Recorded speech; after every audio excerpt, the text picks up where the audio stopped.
আসসালামু আলাইকুম, বিসমিল্লাহির রহমানির রহিম। সবাইকে স্বাগতম আমার চ্যানেলে। শুভ সকাল। রান্নাঘরে চলে আসলাম, একটা রেডিমেড পরোটা ভাজলাম, গতকালকে তরকারি আছে তাই দিয়ে সারামরিকে নাস্তা দিব। আর আজকেও একটু চা বানালাম।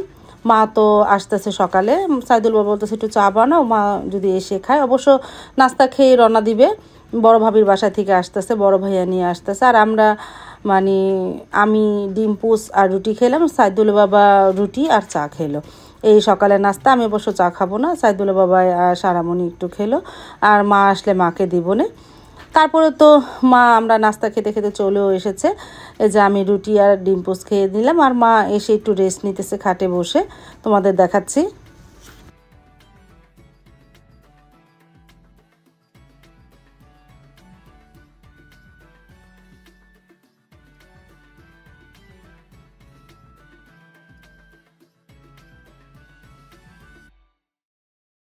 এই যে মা বসে আছে, মাকে একটা কলা দিল সাইদুল বাবা, বলতেছে এটা কলা বসে বসে খান। পরে একটা রুটিও দিল, চা খেতে বললাম, বলতেছে একটু পরে খাবো না।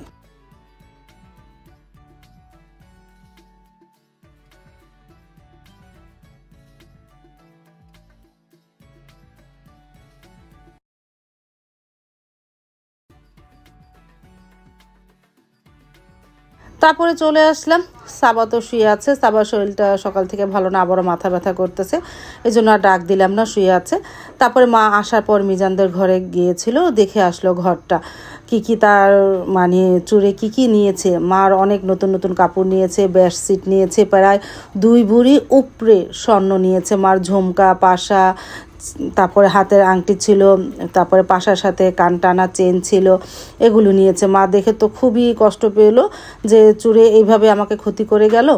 কি করার, মনে হয় মালের উপর দিয়ে গেছে, জানের উপর দিয়ে জানে। আল্লাহ যা করে ভালোর জন্যই করে, আল্লাহর কাছে লাখো লাখো শুক্রিয়া। আর এদিকে মেহেদি গাছটা প্রায় অনেকটাই কেটে ফেলেছে, আর যেই জায়গায় আসলে সেই জায়গা থেকে এনে অন্য জায়গায় ডুম করে এই যে বসিয়ে দিয়েছি, ওই সাইডে গাছপালাগুলো কাটা হচ্ছে। ওই যে দূরে দেখা যাচ্ছে আম গাছটাও কেটে ফেলতেছে। তারপরে এই মেহেদি ছিললাম, ছিলার পরে রান্নাঘরেও চলে আসলাম। আচ্ছা কী কী রান্না করব, তেলাপিয়া মাছ ভাজবো। আর পাশের বাসায় এক আপা ছোট্ট একটা ইলিশ মাছ দিয়ে গিয়েছিলো মানে ভেজে খাওয়ার জন্য। মনে করলাম যেহেতু ঘরে লাউ আছে, একটু লাউ দিয়ে ঘন্ট করবো না, ভেঙে চুঙে রান্না করবো না ইলিশ মাছটা, এই যে লাউটা দিয়ে রান্না করবো না। পাশের বাসা কোহিনুর আপার এই মাছটা আমাকে দিয়ে গিয়েছিল। তারপরে এই মাছটা রান্না করব, পেঁয়াজটা ভেজে নিতেছি, ভাত তো বসিয়ে দিয়েছি। পেঁয়াজটা ভাজা হয়ে যাওয়ার পর পানি দিয়ে দিলাম, তারপরে একটু হলুদ গুঁড়া, মরিচ গুঁড়া, ধনিয়া গুঁড়া দিয়ে মশলাটাকে একটু কষিয়ে নিই। তারপরে লাউ আর মাছ একসাথে দিয়ে দিব না।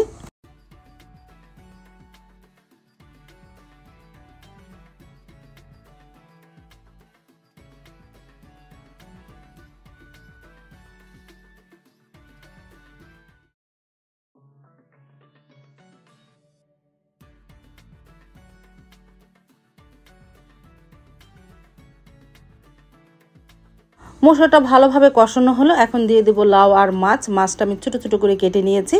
এই হালকা নাড়াচাড়া যা ভাঙা হয়, আর ভাঙবো না, বেশি ভাঙলে কাটা কাটা লাগবে, এই জন্য ছোটো ছোটো করে কেটে দিলাম। আর লাউ দিয়ে দিব, একটু হালকা নাড়াচাড়া করে লাউটাও দিয়ে দিলাম।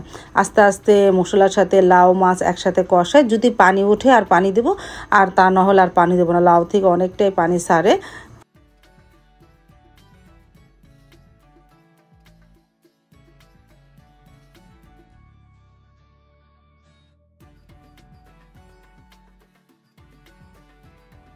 রান্না করতে করতে প্রায় 1টা বেজে গেছে, সাইদুলের বাবাও চলে আসলো। আর এদিকে লাউর তরকারিটা প্রায় হয়ে গেছে, দেখো কতটা পানি উঠেছে, আর পানি দিব না, প্রায় হয়ে গেছে। আমি একটু পরে নামিয়ে ফেলবো। আর ভাতটাও ঠিকা দিয়ে ফেলেছি। আর সাইদুলের বাবাও চলে আসলো, এই যে বিস্কিট নিয়ে এসেছে, তারপরে এই আদা রসুন নিয়ে এসেছে, মানে আদা এনেছে। এই আর বাহিরে পিঁপড়া দেখে সাইদুল বাবা পিঁপড়া ঝাড়তেছে। তারপরে রান্নাঘরে চলে আসলাম, মাছটা ভেজে নিয়ে সাইদুল বাবা চলে গেল নামাজ পড়তে। আর তরকারিটা বাটিতে বেড়ে ফেলি। সাইদুল বাবা নামাজ পড়ে চলে আসার পরে খাবারের টেবিলে খাবারটা নিয়ে আসলাম, আমরা এখন খেতে বসে পড়বো। সারামণিকে ডাক দিলাম, ও বলতেছে আমাকে খাইয়ে দাও। তারপর সারামণিকে ইলিশ মাছ দিয়ে খাইয়ে দিলাম, আর মাও খেতে বসে পড়লো, ওদের খাইয়ে তারপরে আমি খেয়েছিলাম।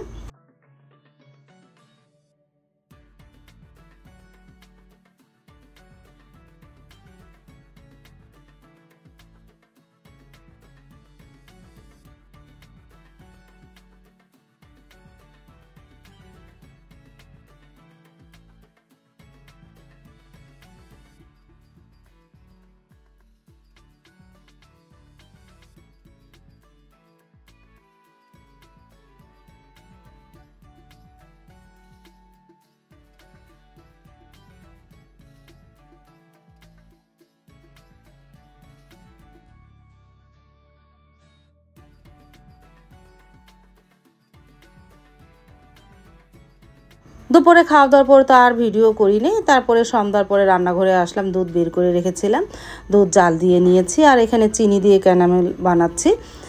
আর এদিকে রাতের জন্য দুধ জাল দিতেছে আর এদিকে দুধ জাল দেওয়া হয়ে গেছে। এটার সাথে 3টা ডিম, চিনি আর পাউরুটি দিয়েছি। সাবা বলতেছে আম্মু একটু পুডিং বানাও, সেটা যেন একটু হার্ড হয়। সব সময় তো একটু হার্ড হয় কিন্তু একটু নরম নরম থাকে। সাবা বলতেছে আম্মু নরম যেন না থাকে, একটু হার্ড হয়, ওর খেতে ইচ্ছে করতেছে। তারপরে এই যে প্রেসার কুকারে বসিয়ে দিলাম, নিচে পানি দিয়ে একটা স্টিমের উপরে বসিয়ে দিলাম। এখন ঢাকনাটা লাগিয়ে দিব, প্রায় 7-8টা সিস হলে জালটা নিভিয়ে দিব। তারপরে তো আধা ঘন্টার পরে আসলাম, 8টা সিস হওয়ার পর জালটা নিভিয়ে দিয়েছিলাম। তারপরে ঢাকনাটা খুলে এই যে বের করেছি, চারোদিক দিয়ে ছুটিয়ে তারপরে প্লেটে ঢেলে ফ্রিজে রেখে দিব। এই দেখো ঢাকনাটা তুলেছি আর দেখো কি সুন্দর ধোঁয়া উঠতেছে, অনেক গরম, এখন তুরিও গরম। এই সারামণি বলতেছে আমাকে একটু কেটে দাও, আমি গরম গরমে খাবো। বললাম কি ঠান্ডা হলে খেও না। তারপরে গরম গরমে ওরে 1 পিস দিলাম, মাশাল্লাহ ভালোই হয়েছিল। কালারটা কত সুন্দর এসেছে আর অনেকটা শক্ত শক্ত আছে, মানে একটু হার্ড আছে, নরম আছে কিন্তু একটু হার্ড। খেতে খুবই ভালো লেগেছে, সারামণি বলল।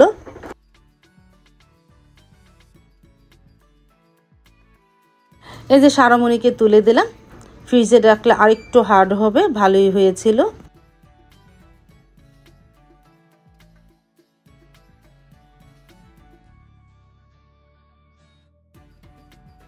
আজ তাহলে এই পর্যন্ত, দেখা হবে আগামীকালকে নতুন আরেকটা ব্লগ নিয়ে। আল্লাহ হাফেজ, আসসালামু আলাইকুম।